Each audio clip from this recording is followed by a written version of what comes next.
يا الله يا رحمن يا رحيم يا نحمده ونصلی علی رسولہ الکریم اما بعد فاعوذ باللہ من الشیطان الرجیم بسم اللہ الرحمن الرحیم۔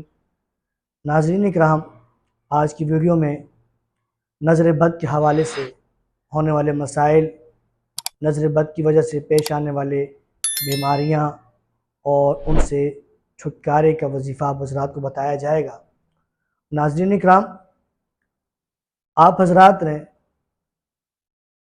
تقریباً 7 مساجد کا پانی جمع کرنا ہے، اور ان 7 مساجد کے پانی پر اول آخر درود شریف اور درمیان میں 7 مرتبہ سورہ فاتحہ، 7 مرتبہ آیت الکرسی، 7 مرتبہ سورہ علم نشرح، اور 7 مرتبہ سورہ اخلاص، 7 مرتبہ سورہ فلق، 7 مرتبہ سورہ ناس۔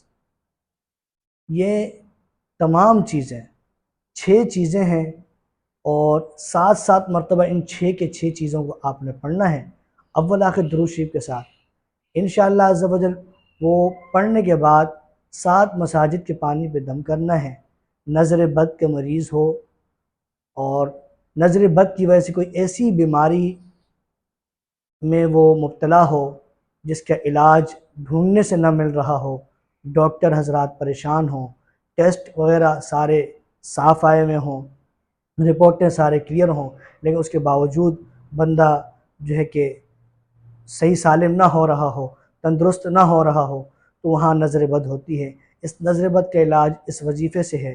انشاءاللہ عز و جل اس کے اہتمام سے نظر بد اور کوئی بھی ایسی بیماری جس کا علاج نہ مل رہا ہو، جو علاج میں جس کی متعلق ایسی بیماری جو طرح طرح سے پریشان کر رہی ہو، رپورٹوں میں صاف نہ آ رہی ہو، انشاءاللہ ایسی تمام بیماریوں سے آپ کو نجات مل جائے گی۔ السلام علیکم ورحمۃ اللہ وبرکاتہ۔